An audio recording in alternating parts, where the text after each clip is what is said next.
Like, that never happens. And when like Mariah got up on the table and put her feet in them stirrups, I was like, if my mom would have taken me to the actual gynecologist to like explain everything before, she probably would have done that.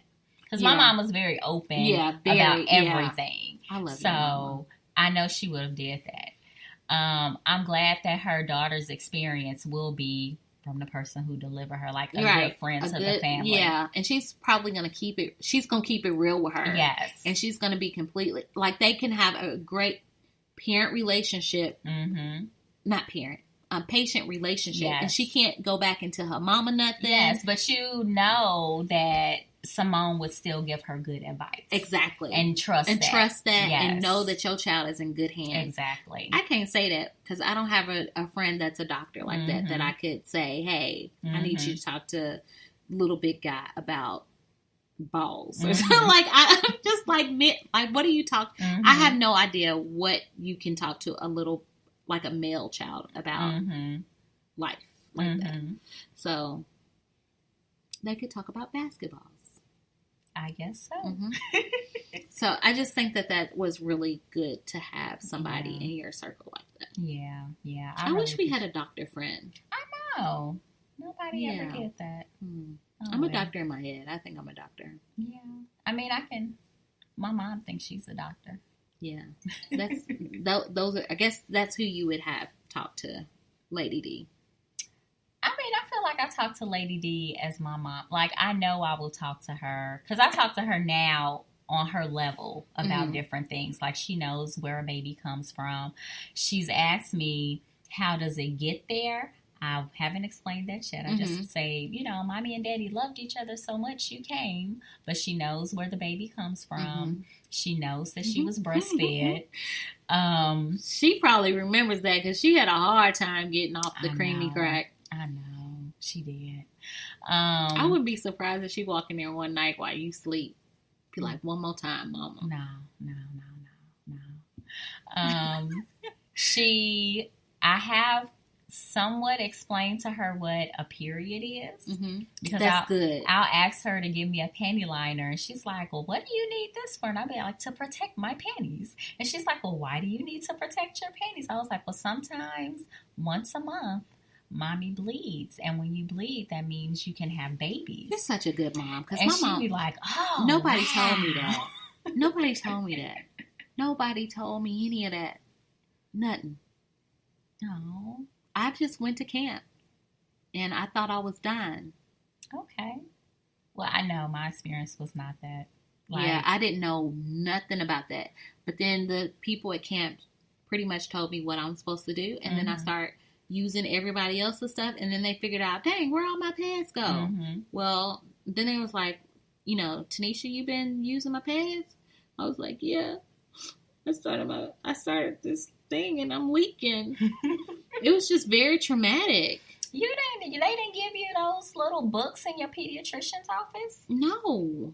Well, I mean, again, my mom was very forthright. Right. So it wasn't a big deal. Like, I gave her a pad in the bathroom. Like, we had a very open door bathroom policy. We didn't do that. So even when I went to the pediatrician, like, they had books about, starting your period and what to expect. So I would read that. I had discussions with my friends about it. Like, we were excited, No, none of that. And then the crazy thing about it, my older cousin, she got her period before I did. And I was like, it was like kind of a secret in the family. I was like, well, what's wrong with her? What's going on? There's like her hemorrhoids are bleeding. Why wouldn't they just... I don't know. And I feel like nobody told me that. Like, I feel robbed right now. Because I felt like I should have had that whole experience, or it wouldn't have been so traumatic. Yeah. And now, mind you, it went on months before anybody figured it out. Because, when you first start, you don't really bleed that much. So you can kind of like go through somebody's patch and they not realize that they're coming up missing. I probably took the last one and didn't realize it. And somebody's like, I ain't even use this. I know. So, yeah. Oh, goodness. Yes. Mine's happened over a weekend, and I was at a slumber party. But the person who was having a slumber party, she was like, don't tell my mama because she going to tell everybody at this party. And so when I got home after, the weekend or whatever, I told my mom, and she told my dad. And he was like, "Are you okay?" And I was like, "I'm good. I just, yeah." But what I hated about it was going to the grocery store to buy products because people who went to school with me like were baggers, and that was embarrassing for me. So you're like, I'm getting this for my mama. No, I don't know. I didn't feel like that. I feel like they knew it was me. Yeah, I would have probably found something like some butter pecan ice cream for and be like, oh, this for my granny. Got something like, something for some old people, some old people vitamins. I always try to find something weird to do. Because I still have a hard time carrying them things around the store. Really? Yeah. Oh, a lot of times, sometimes I'll just ask my husband to go because I hate carrying them around. You can't get them delivered. Well, yeah, I could do that. But I just go to the store. Okay. And then I shop for everything else and get that last so I can put it in the bottom. That's the first thing I scan. Mm-hmm. So it's in the bag. I don't know why. I'm like, you like too old for that. Yeah. It's, everybody has their little quirks. That's mine. And that's true. I don't like pads. I don't like anybody know when I got pads in my basket. Okay. So, we're going to get back on topic. So, yeah, girl, we were totally out. I know. So, we're going to talk about Heavenly. So, yes, they went down to Miami, Heavenly, Jackie, and Simone. And I guess Heavenly is going to go back to her old home to, revisit the past and try to move forward in her growing up or whatever. Growing up. So they were having a conversation and Miss Jackie, pretty much called Heavenly out on her BS. And Heavenly got offended. Mm-hmm. And she was like, well, I may call people bitches, but the way you just talked to me, you might as well have called me a bitch. Deflecting. And Jackie called her out on that. Mm-hmm. And I felt like it was a good, constructive conversation. Like she kind of sat back and got it. But that's who Jackie is. She's like she is the happy medium of all of them. She's like the glue that brings everybody together, and they respect her so much. So they try to function as normally as possible. So I was just like, y'all in for awakening, hanging out with her for the weekend. I think that. Because, she was like, they were like, well, where are you saying at? And then she like called an attitude. I was like, why would she even say all that stuff in front of the people? I was like, that stuff ain't even working for you. No, it's not. It's not. She seems really angry. And I don't even think she has anything to be angry about. Like, it seems like her daughter, but her daughter checks her though. Her daughter seems like well-rounded. Her husband's great. She just seems like it's probably just stuff she's went through throughout her life. But I would think that once you start receiving the kind of love that I think daddy shows you and your daughter shows you, that would like level you off. But it hasn't. No, it's a different type of love though. Like, but it's a different type of love when she gets around other women. But she's not like that so much at home. So I'm excited to see how this is going to play out. I am as well. I just want to see what's really going on. And maybe I can get some better understanding because when we first started, I couldn't stand Heavenly. And I still don't really like her, but I'm starting to try to understand, which I don't, but I'm attempting to understand.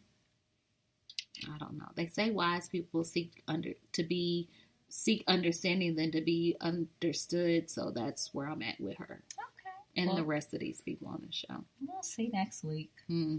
Yes. Okay, so we're going to wrap up our Rache reality.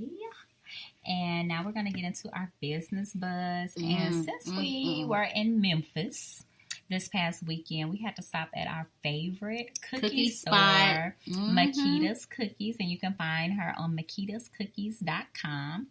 And let me tell you, these butter cookies are the truth. Like, they have the butter cookies, they have tea cakes, I had a piece of that tea cake. It was good. It reminded me of the ones my mom's friends used to make.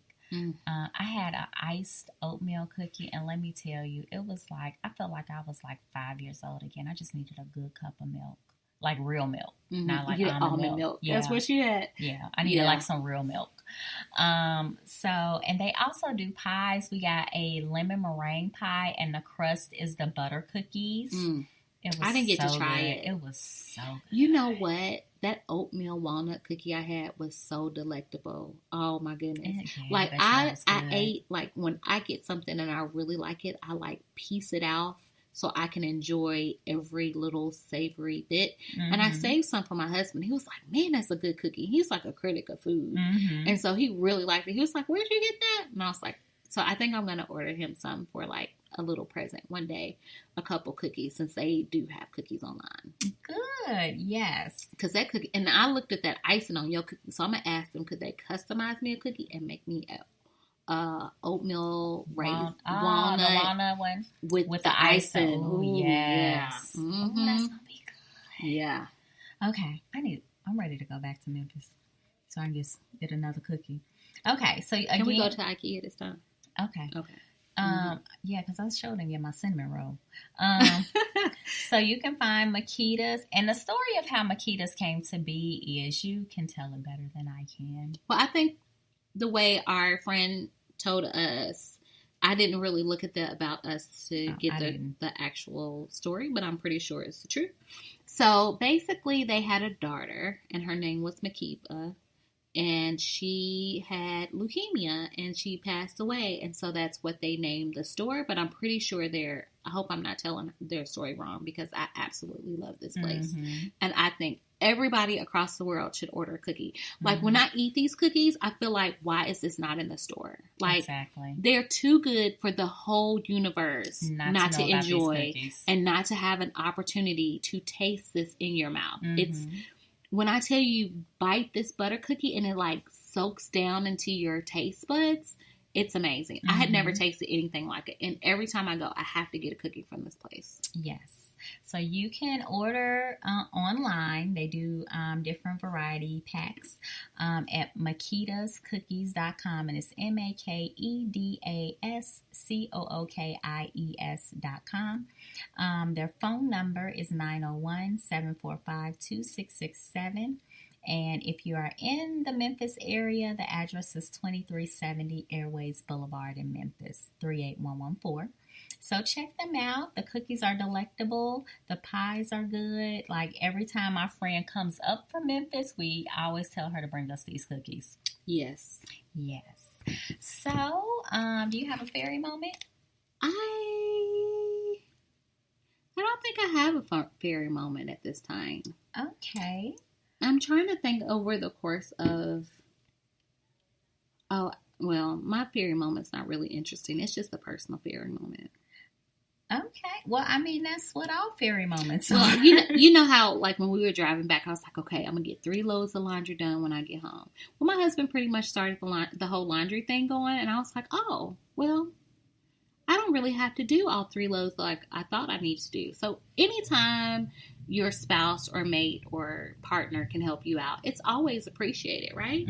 So to me, that meant a lot to me, just because I know for him, he doesn't necessarily like to sort the clothes out because it can be, different shades of gray, which pile does this go in. So normally I sort and he washes and hangs them up, or we work on strength-based things in our relationship. I can sort the clothes, I put them in, he'll hang them up because he doesn't mind doing that. He's really particular about which way the hanger is supposed to be hung. So I let him do that because that's his thing. Because I'm like, dude, it's going in the closet. It's fine. We're going to take it off. But he's particular. So that to me meant the world to me, to have him help me in that matter. When he had a weekend to hang out with his homies, but he still thought about doing something nice for me. Oh, that is wonderful. Okay. And I'm going to leave with a marriage quote from Marriage 365. One is going to be for the wives and one for the husbands. So for the wives, 3 things your husband needs to hear from you. I need to start saying this. I'm proud of you. You're sexy. I trust you. And husbands, 3 things to say to your wife. I only have eyes for you. I love you just the way you are. How can I help? Oh, see, how can I help? I didn't even say anything. But for all I know, he might have just needed some clothes to wear and he just happened to wash low. And it worked out. So don't even think too much into it. Right. It worked out.